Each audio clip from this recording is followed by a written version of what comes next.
Hi everybody and welcome to Mike's Hidden Histories.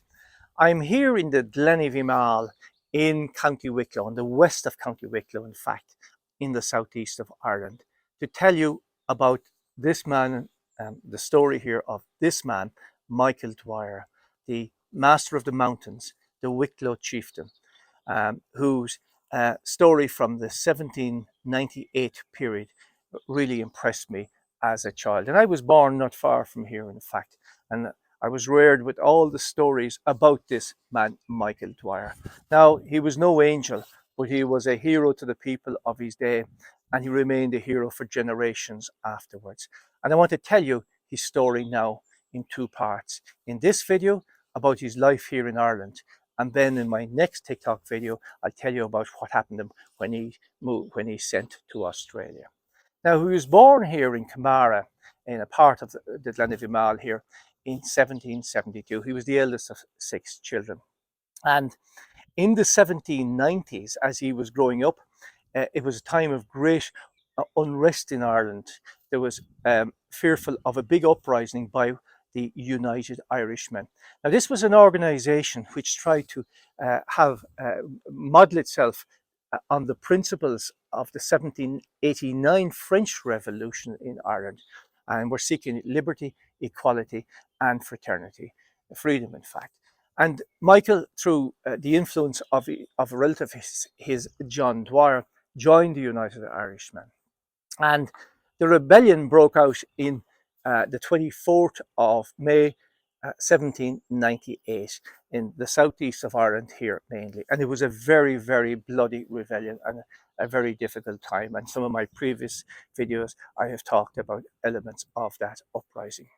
Now, Michael participated in a number of skirmishes, in a number of battles. In the 9th of June, the Battle of Wicklow, and in the famous Battle of Vinegar Hill, when the rebels were roundly defeated, poorly armed with pikes and guns.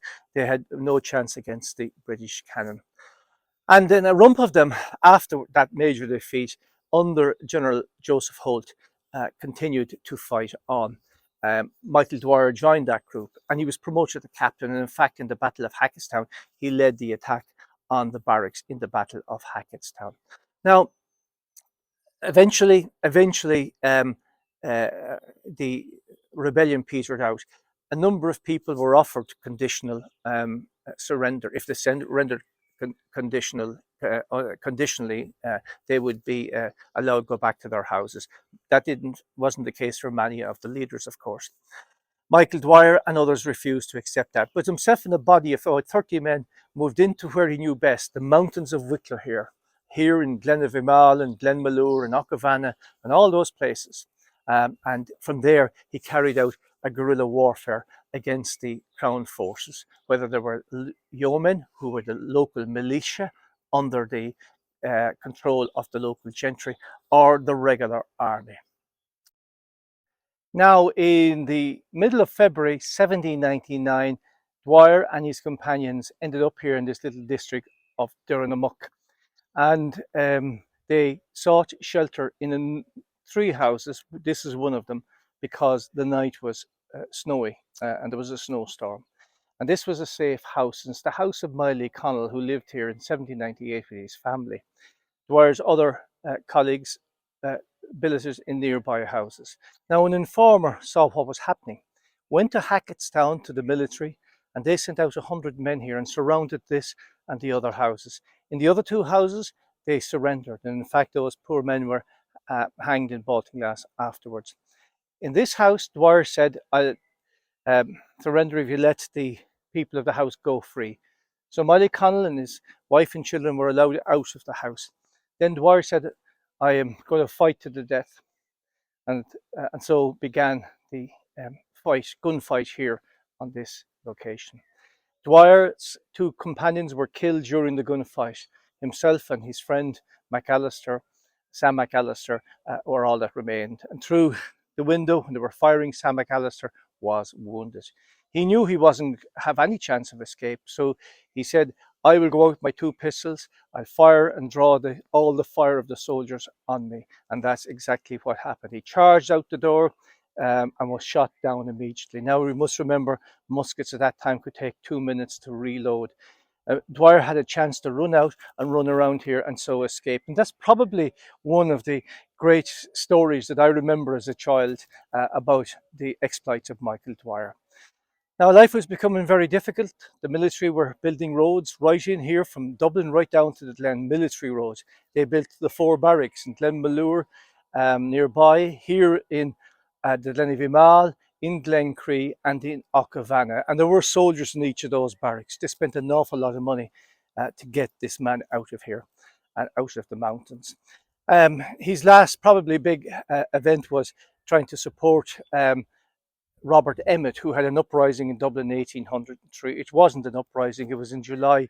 It was an event that happened in the one evening and was put down immediately. Dwyer didn't participate because it was completely disorganized. But now he found that his family were being arrested, all his extended family, and were being put in jail. And life was becoming very difficult. No French help was going to come for any uprising. It was very difficult living a lot of time here in winter in caves and in old mines, sometimes in houses. So he went to made contact with William Hoare, whose father had been killed by some of his associates uh, in 1798, in the autumn of 1798.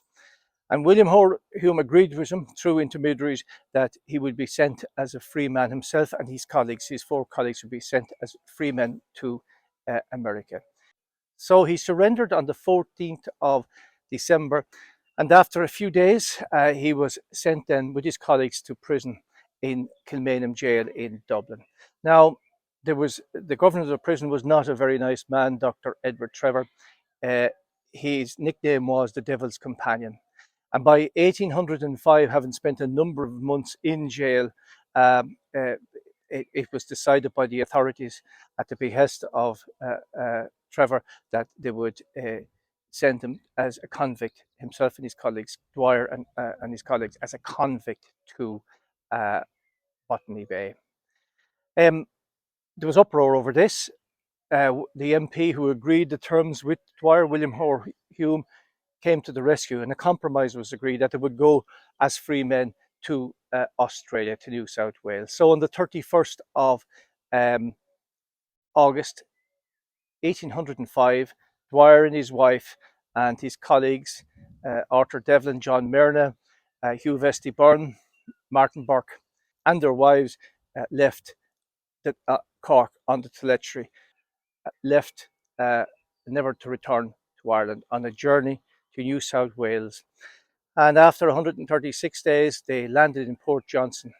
And so begins a second life story about Michael Dwyer, which I'll tell you in my next video. Now, one point of note is that Dwyer left his 4 children behind. He was never to see them again. His wife did. She lived till 1861, but Dwyer died much earlier than that. And I'll tell you about his exciting story and his interesting story of his life in Australia in my next TikTok video.